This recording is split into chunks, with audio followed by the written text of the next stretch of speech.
வணக்கம், என்னோட பேர் கண்ணன். நாங்கள் மே 24, 25 2 நாள் கோவாவில் மட்கான் மனோகர் பாரிக்கர் என்ற ஸ்டேடியத்தில் நடந்த நேஷனல் லெவல் காம்படிஷனுக்கு இங்கேருந்து தமிழ்நாட்டிலேருந்து ஒரு 30 பேர் தேர்ந்தெடுக்கப்பட்டு போட்டிக்கு போயிருந்தோம். அந்த போட்டியில் 27 மெடல் தமிழகத்துக்காக நாங்கள் பெற்றிருக்கோம். எங்களுடைய மாணவர்கள்லாம் பெற்றிருக்காங்க. அதில் சென்னையில் இருந்த மாணவர்கள் பாலமுருகன், வைசாலி, அப்புறம் தனுஷியா, நான் ஆசான்கள், அதாவது மாஸ்டர்ஸ் கேட்டகரியில் ஃபைட்டில் கோல்டு மெடல் வாங்கியிருக்கிறேன். அது மாநில லெவலில் எத்தனை மாநிலம் அதில் கலந்துக்கிட்டாங்க? கோவாவில் டோட்டல் எவ்வளோ? ஒரு 15 மாநிலங்கள் கலந்துருப்பாங்க. 600க்கும் மேற்பட்ட மாணவர்கள் இருந்திருப்பாங்க. தமிழகத்திலேருந்து 30 மாணவர்கள் போனாங்கன்னு சொன்னீங்க. 30ல் 27 பேர் தங்கம் வந்துருக்காங்களா? 27 பேர் தங்கம் இல்லை, 5 தங்கம், 5 தங்கம் வென்றிருக்கோம். அதுக்கப்புறம் 10 வெள்ளி, 12 வெங்கல பதக்கங்கள் வென்றிருக்கிறோம். சென்னையை சேர்ந்தவங்க 2 பேர் தங்கம் வென்றிருக்காங்க. அப்புறம் 3 வெங்கல பதக்கங்கள் வென்றிருக்கோம். ஆமாம், வயதின் அடிப்படையில் இப்போ பார்த்தீங்கன்னா 14 வயதுக்கு உட்பட்ட பிரிவில் மாணவி வைசாலி கட்டா அதில் பிரான்ஸ் மெடலும், அதுக்கப்புறம் ஃபைட்டில் பிரான்ஸ் மெடலும் பண்ணியிருக்காங்க. 20 வயதுக்கு மேற்பட்ட பிரிவில் பாலமுருகன், சென்னை மாணவர் பாலமுருகன் கட்டாவில் ஃபர்ஸ்ட் பிளேஸ் பண்ணியிருக்காரு. ஃபைட்டில் பிரான்ஸ் மெடல் பண்ணியிருக்காரு. அப்புறம் டீம் கட்டாவில் பிரான்ஸ் மெடல் பண்ணியிருக்காரு. நான் மாஸ்டர்ஸ் கேட்டகரியில் ஃபைட்டில் ஃபர்ஸ்ட் பிளேஸ் பண்ணியிருக்கிறேன். இப்போ இங்கேருந்து ஒரு 30 மாணவர்கள் மேலே நாங்கள் போட்டிக்கு போயிருந்தோம்.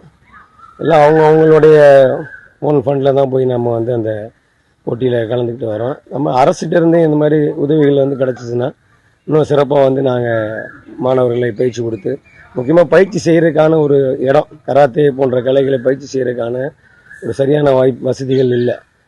மற்ற யோகா இந்த மாதிரி பயிற்சி பண்ணுறதுக்கெல்லாம் எல்லா பூங்காக்களில் இதில் எல்லாம் வாய்ப்புகள் இருக்குது. அதே மாதிரி கராத்தே பயிற்சி, கராத்தே ஒரு தற்காப்பு கலை, மிக முக்கியமானது. மாணவர்கள் மாணவியர்களுக்கு மிக முக்கியமானது தற்காப்பு பண்ணுறது.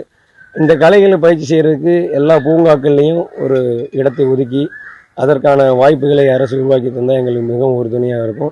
இன்னும் நம்ம மாணவர்களை பெரிய அளவில் பயிற்சி கொடுத்து மாணவர்களை நம்ம போட்டியில் இப்போ 5 தங்கம் தான் வென்றோம். 30 மாணவர்கள் 30 பேருமே தங்கம் வென்றதுக்கான வாய்ப்புகளை எங்களால் உருவாக்க முடியும். அந்த உதவியை அரசு செஞ்சு தரணும்னு எங்களுடைய வேண்டுகோளாக வைக்கிட்டோம். சார், விளையாட்டுத்துறை சார்பில் உதயநிதி ஸ்டாலின் இருக்காரு சார், அவர்கிட்ட நீங்கள் உங்கள் கோரிக்கையை வச்சிங்கன்னா அவங்களுக்கு நீங்கள் கேட்டது மாதிரி அதிகமாக உங்களுக்கு சப்போர்ட் பண்ணுவாப்லையே, அதை பற்றி உங்கள் கருத்து என்ன? ஆமாம், இப்போ தொடர்ந்து இது மாதிரி நம்ம கராத்தே சங்கங்கள் அவங்கள்ட்ட கோரிக்கை வச்சுக்கிட்டு தான் இருக்கிறாங்க. அதற்கான முயற்சிகள் எடுக்கப்பட்டுக்கிட்டு இருக்கு. அதுக்கான வாய்ப்புகள் ஏற்படுத்தி தரப்படும் அப்படின்னு அறிவுறுத்திட்டு இருக்காங்க. இப்போ பார்த்தீங்கன்னா கராத்தே பயிற்சி பண்ணுறதுனால அவங்களுக்கு தன்னை தற்காத்துக்கிறக்கூடிய திறன்கள் மேம்படுது. கராத்தே பொறுத்தளவு 2 சிறப்பு இருக்குது. ஒன்று, ஸ்போர்ட்ஸாகவும் இதில் வாய்ப்புகள் இருக்குது, போட்டிகளில் கலந்துக்கிட்டு சாதிக்கக்கூடிய வாய்ப்புகள் இருக்குது. இன்னொரு முக்கியமான விஷயம் என்னென்னா, கராத்தே தற்காப்புக்காக உருவாக்கப்பட்ட ஒரு கலை. இப்போ பெண்களுக்கு இன்றைக்கி இருக்கக்கூடிய சூழலில் பாதுகாப்பு பிரச்சனைகள், இது மாதிரியான விஷயம், பாதுகாப்பு இல்லாத சூழலில் தண்ணி தற்காத்துக்கிறதுக்காக இந்த கராத்தே பயிற்சிகளை அவங்க தொடர்ந்து பயிற்சி பண்ணாங்கன்னா நல்லாயிருக்கும். இது என்னுடைய முக்கியமான கோரிக்கை என்னென்னா, பெற்றோர்கள் அனைவரும் தன்னுடைய பிள்ளைகளுக்கு தற்காப்பு கலை கற்றுக் கொடுக்கணும். இப்போ இங்கே முக்கியமாக படிப்பு அப்படின்ற நோக்கம் மட்டும்தான் மனதில் இருக்க ஒழிய, உடல் ஆரோக்கியத்திற்கான செயல்பாடுகளை அதில் ஊக்கப்படுத்துறது, அந்த மாதிரியான விஷயங்கள் அது பள்ளியும் செய்ய மாட்டுறாங்க. பள்ளியுமே என்ன பண்ணுறாங்க அப்படின்னா, அந்த பிடி பீரியட்ஸ், இந்த பீரியடில் அவங்க விளையாட விட மாட்டுறாங்க. அவங்க பிற கலைகளில் தேர்ந்திருந்தாலும் அதற்கான வாய்ப்புகளும் ஏற்படுத்த விட மாட்டுறாங்க. இப்போ என்னென்னு கேட்டிங்கன்னா, 11வது 12ஆம் வகுப்புகளை பெறக்கூடிய சான்றிதழ்களை வச்சு தான் அவங்க கல்லூரியில் அந்த ஸ்போர்ட்ஸ் கோட்டான்னு சொல்லக்கூடிய ஸ்போர்ட்ஸ் கோட்டா பயன்படும். அதை பயன்படுத்துறதுக்கான வாய்ப்பே மாணவர்கள் பள்ளியில் கொடுக்க மாட்டாங்க. ஏன்னா அதே நேரத்தில் தான் அவங்க மார்க் வாங்க வேண்டியிருக்கு. நல்ல மார்க் வாங்கினா தான் அவங்க நல்ல குரூப் எடுக்க முடியும் அப்படின்ற சூழலை உருவாக்கியிருக்காங்க. அப்போ இந்த ஸ்போர்ட்ஸில் இருக்கவங்களுக்கு ஏதாவது ஒரு சலுகைகள் கொடுக்கணும். அவங்களுக்கு கொடுத்து அவங்க இந்த மாதிரி ஏதாவது தேசிய அளவிலையோ அல்லது மாநில அளவிலையோ வெற்றி பெற்றிருந்தால் மதிப்பெண்கள் பிரச்சனை இல்லை அப்படின்ற அடிப்படையில் அவங்கள அவங்க கேட்கக்கூடிய குரூப்பை கொடுக்கணும். அந்த மாதிரி கொடுத்தா தான் மாணவர்கள் ஊக்கப்படுவாங்க. நிறைய பேர் விளையாட்டில் ஈடுபடுத்துவாங்க. இப்போ பெற்றோர்கள் என்ன பண்ணுறாங்கன்னா, மதிப்பெண்கள் எடுக்கணுன்ற காரணத்துக்காக அவங்கள விளையாட்டில், அவங்க எந்த விளையாட்டில் இருந்தாலும் சரி, கலையில் இருந்தாலும் சரி, விளையாட்டில் இருந்தாலும் சரி, அதை தவிர்த்துட்டு முழுக்க நீங்கள் படிங்க அப்படின்ற ஒரு இதிலே கொண்டு போயிட்டு இருக்காங்க. அப்போ நமக்கு அறிவு மட்டும்தான் முக்கியம், ஆரோக்கியம் முக்கியம் இல்லைன்ற ஒரு சூழல் உருவாக்கிட்டு இருக்குது. அது மாதிரி இல்லாமல் அதுக்கான வாய்ப்புகளை அரசும் எல்லா பள்ளிகள்லையும், அதே மாதிரி பெற்றோர்களும் நம்ம பிள்ளைகளுக்கு ஆரோக்கியமும் முக்கியம், அறிவு முக்கியம், 2க்கான சூழலையும் ஏற்படுத்தி கொடுக்கணும் தான் என்னுடைய கோரிக்கை. பள்ளிகள்ல இப்ப மற்ற விளையாட்டு துறைகள் அந்த தானே தனியா ஒரு செக்ஷன் வச்சு பண்றாங்க. உங்களுக்கு அது வந்து இம்பார்ட்டன்ஸ் கொடுக்குறாங்களா உங்க விளையாட்டு? இல்லை, இப்போ எங்கள் விளையாட்டு அதில் அங்கீகரிக்கப்பட்ட விளையாட்டு தான். கராத்தே வந்து அதில் SDITன்னு சொல்லக்கூடிய ஸ்போர்ட்ஸ் டெவலப்மெண்ட் அத்தாரிட்டி ஆஃப் தமிழ்நாட்டில் அங்கீகரிக்கப்பட்ட விளையாட்டு தான்.